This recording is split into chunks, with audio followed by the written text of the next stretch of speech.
बोलो भागवत भगवान की जय। श्रीमद् भागवत महापुराण। ओम नमो भगवते वासुदेवाय। अष्टम स्कंद पहला अध्याय। मनवंतरों का वर्णन। राजा परीक्षित ने पूछा, गुरुदेव, स्वावंभू मनु का वंश विस्तार मैंने सुन लिया। इसी वंश में उनकी कन्याओं के द्वारा मरीचि आदि प्रजापतियों ने हमसे दूसरे मनुओं का वर्णन कीजिए। ब्रह्मन पहले अपनी वंश परंपरा चलाई थी, उसी प्रकार उनके बारे में बताइए। ब्रह्मन ज्ञानी महात्मा जिस जिस मनमंदिर में वहाँ मैं भगवान के जिन जिन अवतारों लीलाओं का वर्णन करते हैं, उन्हें आप अवश्य सुनाइए। हम बड़ी श्रद्धा से उनका श्रवण करना चाहते हैं। भगवान विश्व भवन, भगवान बीते हुए मनमंत्रों में जो जो लीलाएं कर चुके हैं, वर्तमान मनमंत्र जो कर रहे हैं और आगामी मनमंत्रों में जो कुछ करेंगे, वह सब हमें सुनाइए। श्री सुखदेव जी ने कहा, इस कल्प में स्वाभमु आदि 6 मनमंत्र बीत चुके हैं। उनमें से पहले मनमंत्र का मैंने वर्णन कर दिया। उसी में देवता आदि की उत्पत्ति हुई थी। स्वाभमु मनु की पुत्री आकुति से यज्ञ पुरुष के रूप में धर्म का उपदेश करने के लिए तथा देवहूति से कपिल के रूप में ज्ञान का उपदेश करने के लिए भगवान ने उनके पुत्र रूप से अवतार ग्रहण किया। परीक्षित, भगवान कपिल का वर्णन मैं पहले ही तीसरे स्कंद में कर चुका हूँ। अब भगवान यज्ञ पुरुष ने आकुति के गर्भ से अवतार लेकर जो कुछ किया उसका वर्णन करता हूँ। परीक्षित, भगवान स्वाभम मनु ने समस्त कामनाओं और भोगों से विरक्त होकर राज्य छोड़ दिया। वे अपनी पत्नी शतरूपा के साथ तपस्या करने के लिए वन में चले गए। परीक्षित, उन्होंने सुनंदा नदी के किनारे पृथ्वी पर एक पैर से खड़े होकर 100 वर्ष तक घोर तपस्या की। तपस्या करते समय वे प्रतिदिन इस प्रकार भगवान की स्तुति करते थे। मनु ने कहा करते थे, उनकी चेतना की स्पर्श मात्र से विश्व चेतन हो जाता है, किंतु वह विश्व जिन्हें चेतना का दान नहीं कर सकता, जो इसके सो जाने पर प्रलय में भी जागते रहते हैं, जिनको यह नहीं जान सकता, परंतु जो इसे जानते हैं वही परमात्मा है। यह संपूर्ण विश्व, इस विश्व में रहने वाले समस्त चराचर प्राणी सब उन परमात्मा से ही ओतप्रोत हैं। इसलिए संसार के किसी भी पदार्थ में मोह न करके उसका त्याग करते हुए जीवन निर्वाह मात्र के लिए उपयोग करना चाहिए। तृष्णा का सर्वदा त्याग कर देना चाहिए। भला ये संसार की संपत्तियाँ किसकी हैं? भगवान सबके साक्षी हैं। उन्हें बुद्धि, वृत्तियाँ, नेत्र आदि इंद्रियाँ नहीं देख सकती, परंतु उनकी ज्ञान शक्ति अखंड है। समस्त प्राणियों के हृदय में रहने वाले उन्हीं स्वयं प्रकाश असंग परमात्मा की शरण ग्रहण करो, जिनका न आदि है न अंत है। फिर मध्य तो होगा ही कहाँ से, जिनका न कोई अपना है और ना पराया है, और ना बाहर है ना भीतर है। विश्व के आदि अध्यमंत अपने पराये और बाहर भीतर सब कुछ है। उन्हीं की सत्ता से विश्व की सत्ता है। वही अनंत वास्तविक ब्रह्म सत्य है। वही परमात्मा विश्व रूप है। उनके अनंत नाम है। वे सर्वशक्तिमान, सत्य, स्वयं प्रकाश, अजन्मा और पुराण पुरुष हैं। वे अपनी माया शक्ति के द्वारा ही विश्व सृष्टि के जन्म आदि को स्वीकार कर लेते हैं और अपनी विद्या शक्ति के द्वारा उसका त्याग करके निष्क्रिय सत्य स्वरूप मात्र रहते हैं। इसी से ऋषि मुनि ने कर्म स्थिति अर्थात ब्रह्म से एकत्व प्राप्त करने के लिए पहले कर्मयोग का अनुष्ठान करते हैं। प्राय कर्म करने वाला पुरुष ही अंत में निष्क्रिय होकर कर्मों से छुट्टी पा लेता है। यूँ तो सर्वशक्तिमान भगवान भी कर्म करते हैं, परंतु वे आत्मलाभ से पूर्ण काम होने के कारण उन कर्मों में आसक्त नहीं होते। अतः उन्हीं का अनुसरण करके आसक्त अनासक्त कर्म करने वाले भी कर्म बंधन से मुक्त ही रहते हैं। भगवान ज्ञान स्वरूप है, इसलिए उनमें अहंकार का लेश भी नहीं है। वे सर्वतः परिपूर्ण है, इसलिए उन्हें किसी वस्तु की कामना नहीं है। वे ना किसी के प्रेरणा के स्वच्छंद रूप से ही कर्म करते हैं। वे अपनी ही बनाई हुई मर्यादा में स्थित रहकर अपने कर्मों के द्वारा मनुष्यों को शिक्षा देते हैं। वे ही समस्त धर्मों के प्रवर्तक और उनके जीवन दाता हैं। मैं उन्हीं प्रभु की शरण में हूँ। श्री सुखदेव जी कहते हैं, परीक्षित, एक बार स्वाभम मनु एकाग्र चित्त से इस मंत्र में उपनिषद स्वरूप श्रुति का पाठ कर रहे थे। उन्हें नींद में अचेत होकर बड़बड़ाते जान भूखे असुर और राक्षस खा डालने के लिए उन पर टूट पड़े। यह देखकर अंतर्यामी भगवान यज्ञ पुरुष अपने पुत्र याम नामक देवताओं के साथ वहाँ आए। उन्होंने उन्हें खा डालने के लिए निश्चय से आए हुए असुरों का संहार कर डाला। फिर वे इंद्र के पद पर प्रतिष्ठित होकर स्वर्ग का शासन करने लगे। परीक्षित दूसरे मनु हुए स्वारोचिष। वे अग्नि के पुत्र थे। उनके पुत्रों के नाम थे धुमान, सुषेण और रोचिष्मान आदि। उन मनमंत्रों में इंद्र का नाम था रोचन। प्रधान देवगण थे तुषित आदि, ऊर्ज स्तंभ आदि वेदवाणी गण। सप्तऋषि थे। उस मनमंत्र में वेदशिरा नाम के ऋषि की पत्नी सुषिता थी। उनके गर्भ से भगवान ने अवतार ग्रहण किया और विभु नाम से प्रसिद्ध हुए। वे आजीवन नैष्ठिक ब्रह्मचारी रहे। उन्हीं आचरण से शिक्षा ग्रहण करके 88,000 व्रतनिष्ठ ऋषियों ने भी ब्रह्मचर्य व्रत का पालन किया। तीसरे मनु थे उत्तम। वे प्रियव्रत के पुत्र थे। उनके पितरों के नाम थे पवन, संजय, यज्ञहोत्र आदि। उन मनमंत्र में वशिष्ठ जी के प्रमद आदि 7 पुत्र सप्तऋषि थे। सत्यवेद, श्रुत और भद्र नामक देवताओं के प्रधान गण थे और इंद्र का नाम था सत्यजित। उस समय धर्म की पत्नी सुजाता के गर्भ से पुरुषोत्तम भगवान ने सत्यसेन के नाम से अवतार ग्रहण किया था। उनके साथ सत्यव्रत नाम के देवगण भी थे। उस सत्यव्रत के इंद्र के समय सत्यजित के सखा बनकर भगवान ने सत्यपरायण, दुशीलों, दुष्ट यक्षों, राक्षसों, जीवद्रोही भूतगणों का संहार किया। चौथे मनु का नाम था तामस। वे तीसरे मनु उत्तम के सगे भाई थे। उनके प्रथु ख्याति नर, केतु आदि 10 पुत्र थे।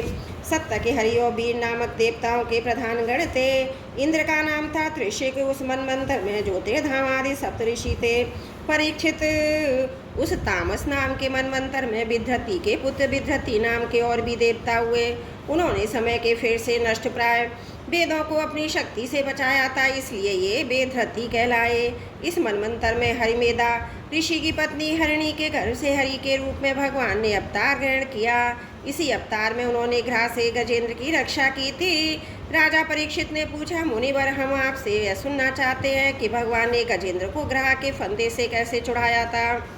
सब कथाओं में वही कथा परम पूर्णमय, प्रशंसनीय, मंगलकारी और शुभ है, जिसमें महात्माओं के द्वारा ज्ञान किए हुए भगवान श्री हरि के पवित्र यश का वर्णन रहता है। सूत जी कहते हैं, शौनक आदि ऋषियों, राजा परीक्षित आमरण अनशन करके कथा सुनने के लिए ही बैठे थे। उन्होंने जब शुक्रदेव जी महाराज को इस प्रकार कथा कहने के लिए प्रेरित किया, तब वे बड़े आनंदित हुए और प्रेम से परीक्षित अभिनंदन करके मुनियों की भरी सभा में कहने लगे, बोलो भागवत भगवान की जय। अष्टम स्कंद प्रथम अध्याय समाप्त। त्रुटियों के लिए क्षमा प्रार्थी हूँ। बोलो भागवत भगवान की जय। दूसरा स्कंद ग्रह के द्वारा गजेंद्र का पकड़ा जाना। श्री सुखदेव जी ने कहा, परीक्षित, क्षीर सागर में त्रिकुट नाम का एक प्रसिद्ध सुंदर और श्रेष्ठ पर्वत था। वह 10,000 योजन ऊंचा था। उसकी लंबाई चौड़ाई भी चारों ओर इतनी थी। उसके चांदी, लोहे और सोने के 3 शिखरों की छटा से समुद्र, दिशाएं और आकाश जगमगाते थे। और भी कितने ही शिखर ऐसे थे जो रत्नों धातुओं की रंग बिरंगी छटा देखते हुए दिशाओं को प्रकाशित कर रहे थे। उनमें विविध जाति के वृक्ष, लताएं और झाड़ियाँ थीं। झरनों की झरझर से और गुंजायमान होता रहता था। सब ओर से समुद्र की लहरें आकर उस पर्वत के निचले भाग से टकराती। उस समय ऐसा जान पड़ता मानो वे पर्वतराज के पांव पुकार रही हो। उस पर्वत के हरे पन्ने के पत्थरों से वहाँ की भूमि ऐसी सांवली हो गई थी जैसे उस पर हरी भरी धूप लग रही हो। उसकी कंदराओं में सिद्ध, चारण, गंधर्व, विद्याधर, नाग, किन्नर, अप्सराएं आदि विहार करने के लिए प्राय बने ही रहते थे। जब उसके संगीत की ध्वनि चट्टानों से टकराकर गुफाओं में प्रतिध्वनित होने लगती थी, तब बड़े बड़े गर्वीले सिंह उसे दूसरे सिंह की ध्वनि समझकर सह न पाते और अपनी गर्जना से उसे दबा देने के लिए और जोर से गरजते लगते। उस पर्वत की तलहटी तरह तरह के जंगली जानवरों के झुंडों से सुशोभित रहती थी। उनके प्रकार के वृक्षों से भरे हुए देवताओं के उद्यान में सुंदर सुंदर पक्षी मधुर कंठ से चहकते रहते थे। उस पर बहुत सी नदियाँ, सरोवर भी थे। उनका जल बड़ा निर्मल था। उनके पुलिन पर मणियों की बालू चमकती रहती थी। उनमें देवगना स्नान करती, जिससे उनका जल अत्यंत सुगंधित हो जाता था। उसकी सुरभि लेकर भीनी भीनी वायु चलती रहती थी। पर्वतराज त्रिकुट की तराई में भगवत प्रेमी महात्मा भगवान वरुण का एक उद्यान था। उसका नाम था ऋतुमान। उसमें देवंगनाएं क्रीड़ा करती रहती थी। उनमें सब ओर ऐसे दिव्य वृक्ष शोभामान थे जो फलों और फूलों से सर्वदा लदे ही रहते थे। उस उद्यान में मंदार, पारिजात, गुलाब, अशोक, चंपा, तरह तरह के आम, फयाल, कटहल, आमड़ा, सुपारी, नारियल, खजूर, बिजौरा, महुआ, साकू, ताड़, तमाल, असन, अर्जुन, रीठा, गूलर, पागर, बरगद, पलास, चंदन, नीम, कचनार, साल, देवदार, दाख, ईख, केला, जामुन, बेल, रुद्राक्ष, हर्रे, आंवला, बेल, कैथ, नींबू और भिलावे आदि के वृक्ष लहराते रहते थे। उस उद्यान में एक बड़ा भारी सरोवर था। उसमें सुनहले कमल खिल रहे थे और भी विविध जाति के कुमुद, उत्पल, कहार, शतदल आदि कमलों की अनूठी झटा झटक रही थी। मतवाले भौरे गूंज रहे थे, मनोहर पक्षी कलरव कर रहे थे। हंस, कारणव्य, चक्रवाक और सारस दल के दल भरे हुए थे।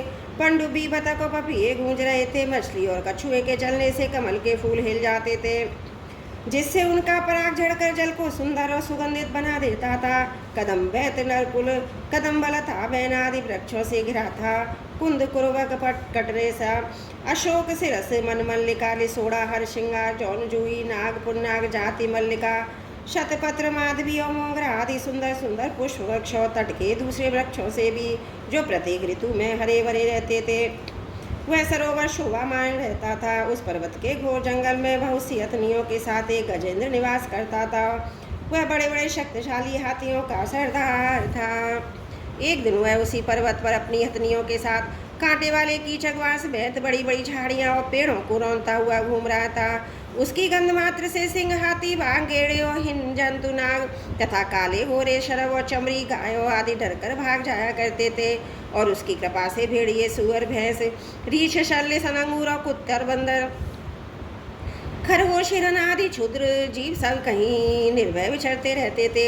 उसके पीछे पीछे हाथियों के छोटे छोटे बच्चे दौड़ रहे थे। बड़े बड़े हाथी हथनियाँ भी उसे घेरे हुए चल रही थीं। उसकी धमक से पहाड़ एक बार भी कांप उठता था। उसके गंडस्थल से टपकते हुए मद का पान करने के साथ साथ भौरे उड़ते जा रहे थे। मद के कारण उसके नेत्र भ्यल हो रहे थे। बड़ी जोर की धूप थी, इसलिए व्याकुल हो गया और उसे उसके साथियों को प्यास भी सताने लगी।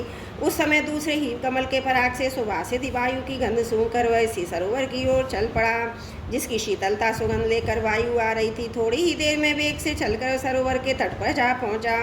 उस सरोवर का जल अत्यंत निर्मल अमृत के समान मधुर था। सुनहले और उन कमलों की केसर से वो महक रहा था। गजेंद्र ने पहले तो उसमें घुसकर अपनी सूंड से उठा उठाकर जी भर कर जल पिया। फिर उस जल में स्नान करके अपनी थकान मिटाई। गजेंद्र गृहस्थ पुरुषों की भांति मोहग्रस्त होकर अपनी सूंड से जल की फुहारें छोड़ छोड़कर साथ की हथनियों, बच्चों को नहलाने लगा तथा उनके मुंह में सूंड डालकर जल पिलाने लगा। भगवान की माया से मोहित हुआ गजेंद्र उन्मत्त हो रहा था। उस बेचारे को इस बात का पता ही न था कि मेरे सिर पर बहुत बड़ी विपत्ति मंडरा रही है। परीक्षित, गजेंद्र जिस समय इतना उन्मत्त हो रहा था, उसी समय प्रारब्ध की प्रेरणा से उसके एक बलवान ग्रह ने क्रोध में भरकर उसका पैर पकड़ लिया। इस प्रकार अकस्मात विपत्ति में पड़कर उस बलवान गजेंद्र ने अपनी शक्ति के द्वारा अपने छुड़ाने की बहुत चेष्टा की, परंतु छुड़ा न सका। दूसरे हाथी हथनियाँ उसके बच्चों ने देखा कि इसके स्वामी को बलवान ग्रह बड़े वेग से खींच रहा है और वो बहुत घबरा गए। उन्हें बड़ा दुख हुआ। वे बड़ी विकलता से चिंगाड़ने लगे। बहुतों ने उसे सहायता पहुंचाकर जल से बाहर निकाल देना चाहा, परंतु इसमें भी असमर्थ हो रहे गजेंद्र और ग्रह अपनी अपनी पूरी शक्ति लगाकर भिड़े हुए थे। कभी गजेंद्र ग्रह को बाहर खींच लाता तो कभी ग्रह गजेंद्र को भीतर खींच ले जाता। परीक्षित, इस प्रकार उनको लड़ते लड़ते 1000 वर्ष बीत गए और दोनों ही जीते रहे। यह घटना देखकर देवता भी आश्चर्यचकित हो गए। अंत में बहुत दिनों तक बार बार जल में खींचे जाने से गजेंद्र का शरीर शिथिल पड़ गया। ना तो उसके शरीर में बल रहा गया और ना मन में उत्साह, शक्ति भी क्षीण हो गई। उधर ग्रह तो जलचर ही ठहरा, इसलिए उसकी शक्ति क्षीण होने के स्थान पर बढ़ गई। वह बड़े उत्साह से और भी बल लगाकर गजेंद्र को खींचने लगा। इस प्रकार देहाभिमानी गजेंद्र अकस्मात प्राण संकट में पड़ गया और अपने को छुड़ाने में सर्वदा समर्थ हो गया। बहुत देर तक उसने अपने छुटकारे के उपाय पर विचार किया। अंत में वह निश्चय पर पहुंचा, वह ग्रह विधाता की फांसी है, इसमें फंसकर मैं आतुर हो रहा हूँ। जब मुझे मेरे बराबर के हाथी भी इस विपत्ति से मैं ना उबार सकें, तब ये बेचारी हथनियाँ तो छुड़ाई कैसे सकती हैं। इसलिए अब मैं संपूर्ण विश्व के एकमात्र आश्रय भगवान की ही शरण लेता हूँ। काल बड़ा बली है, सांप के समान बड़े प्रचंड वेग से सबको निगल जाने के लिए दौड़ता ही रहता है। इससे अत्यंत भयभीत होकर जो कोई भगवान की शरण में चला जाता है उसे भी प्रभु अवश्य अवश्य बचा लेते हैं। उनके भय से भीत होकर भी मृत्यु भी अपना काम ठीक ठीक पूरा करता है। वही प्रभु सबके आश्रय में है, मैं उन्हीं की शरण ग्रहण करता हूँ। बोलो भागवत भगवान की जय। श्रीमद् भागवत महापुराण अष्टम स्कंद दूसरा अध्याय समाप्त। त्रुटियों के लिए क्षमा प्रार्थी हूँ।